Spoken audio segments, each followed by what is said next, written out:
Ви благодарам, председателе. Почитувам председател на владата, почитувани министри, почитувани колеги пратеници. Повторно малку гледаме представници од опозицијата на пратенички прашања, што е во најмала рака чудно, но за тоа нема да дискутираме сега. Тие што се тука го почитуваме. Деновиве имавме можност да добиеме информации во јавноста за неколку работи кои што навистина влеваат и надеж, даваат малку стабилност, дури и спокој за многу сериозни работи кои што се подобруваат, но исто така од страна на лидерот на опозицијата бевме сведоци во јавноста и за некои информации, односно некои неодговорни однесувања кои што се во најмала рака покрај неодговорни и збунувачки. Затоа директно ќе отидам на прашањата, ќе ги поставам.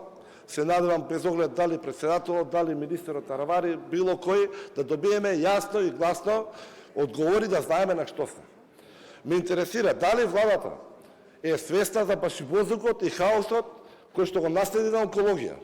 Дали истиот хаос е запрен и дали имаме чекори на нормализација и стабилизација на состојбите. Тоа ми е како прво главно прашање, другите може да бидат и подпрашања или последно како ќе речете вие. Второто ми е дали се преземени мерки и чекори за вакви состојби, криминални шеми и зло да никогаш не се повтори. И третото, кога можеме да очекуваме одговорност за тие случувања. Сега, доколку дозволите, накратко би објаснил. Бевме сведоци на информација кај што веќе вчера пристигна лекови за биолошката терапија. Бевме сведоци на информација кај што на наше огромно задоволство знаеме дека веќе кадрот на онкологија е зголемен со повеќе 8 нови доктори. Бевме сведоци каде што условниот буџет е за 40 милиони евра веќе за следната година, двојно повеќе медикаменти од претходно и она што можеме најмногу радува што се сведоци пациентите, каде што велат дека динамиката, интензитетот, посветеноста на вработените на онкологија е навистина за похвалба. Безпрекорно, максимално посветени се во работата. Тоа е позитивната страна.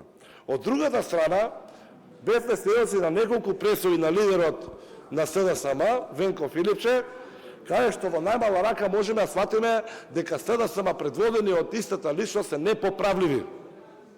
Непоправливи. Верували или не?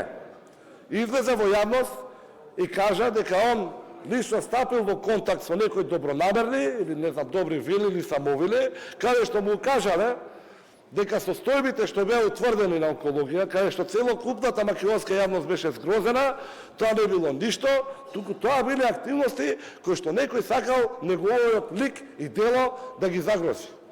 А внимавајте, па уште има и доволно дрскост да каже дека во негово време лекови имало.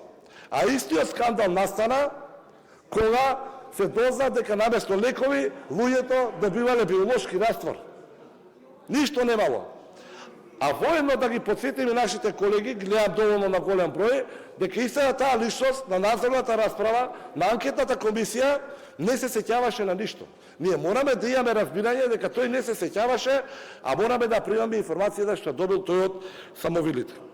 Може би треба да го подсетиме дека не беше само расправата на анкетната комисија. Имаше и извештаи од Државниот завод за ревизија. Истите се закачени, со наоди, со откритија. И истите се доставени до јавното обвинителство. Дали знаете кога доставува Државниот завод за ревизија извештаи до јавното обвинителство? Кога криминалот се гледа од месечината.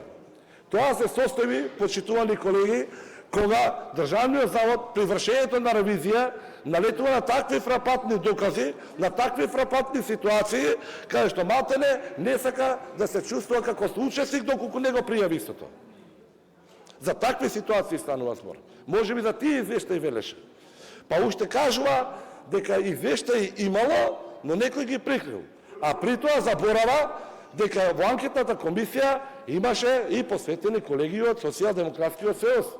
Материјалите, информациите и документите ги побаравме од предметните институции и министерства предводени од СДСМ и коалицијата.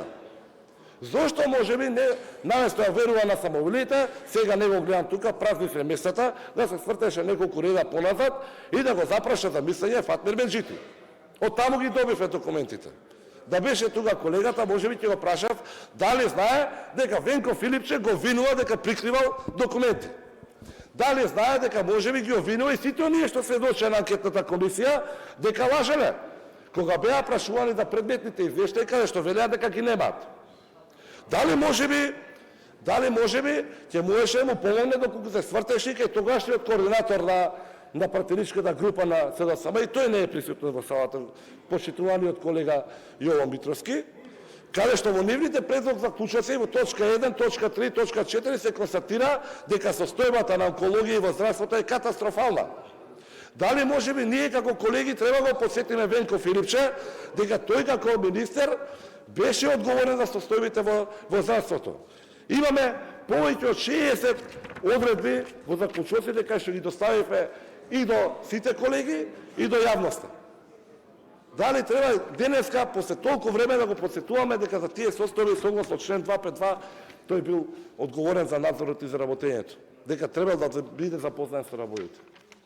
Иако тогашниот координатор на СДСМ, еве не можеме да го прашаме, зошто биле така констатирани состојбите, кај што ги раководале кадрите на СДСМ, можевме да го прашаме и актуелниот координатор, исто така не присутен тука пред нас, или да го праша Венко Филипче директно, или можеби тој нема таа среќа да има самовили, или неговите се бркаат во шумата, па можеби затоа беше причината што 7 месеци му треба по избивањето на скандалот, по алармирањето на јавноста, да влезе на онкологија. 7 месеци. Истиот Оливер Спасовски ќе беше добро да му одговори на Филипче и за уште една аларматна работа, кај што и тој беше седел како раководител. Дали се законски реверсите? Реверсите може би најголемот криминал, ќе се вратиме на назад. Биле запознаени, било дискутирано влада, свесно се правил криминалот, свесно се кршел законот. Кога велиме за актуелниот координатор, тука ми е прво затоа кај него најмногу се насочени, да не помислиме дека за него нешто лично. Истиот тој ни укаже на една работа, за уште една немила настан, каде што имавме еден автобус, го откри, дека 50, 60, десетици пати имал влез, излез од државата, не регистриран, не евидентиран. За жал, требаше живи да не изгорат луѓето со полниот автобус, па да дознаеме за вака работа. Зошто го велам ова? Бидејќи понатаму влегуваме во еден период и во серија на состојби кај што се фиктивни. Фиктивни им биле набавките, фиктивна им била документацијата, фиктивни и организирани им биле состојбите, а свесно биле непочитувани процедурите, критериумите и ситуациите во болниците. Свесно го правеле тоа. Дали може би мисли на извештаите на други две комисии што ги направил постапката која ќе биде. Не се сеќава, знам, така велеше он. Комисии кои што требаше да ги утворат техничките спецификации да се објави самиот тендер. И тие ги немаше. И тие очајнички ги барафа. Да видиме како определиле што и колку ќе се набавува. Бидејќи тоа е пропишано во законот. И такви одговори немавме. Такви одговори нема ни вработените во неговиот кабинет. Дали можеби се неосновани или основани сугестиите, информациите кои што кажува дека тој или негов личен близок ги доставиле. А зошто го направиле тоа? Бидејќи истите оние реверси за кои што ги спомнавме. Зошто е кршење законот? Бидејќи тоа се земени медикаменти без договор, без постапка, без цена.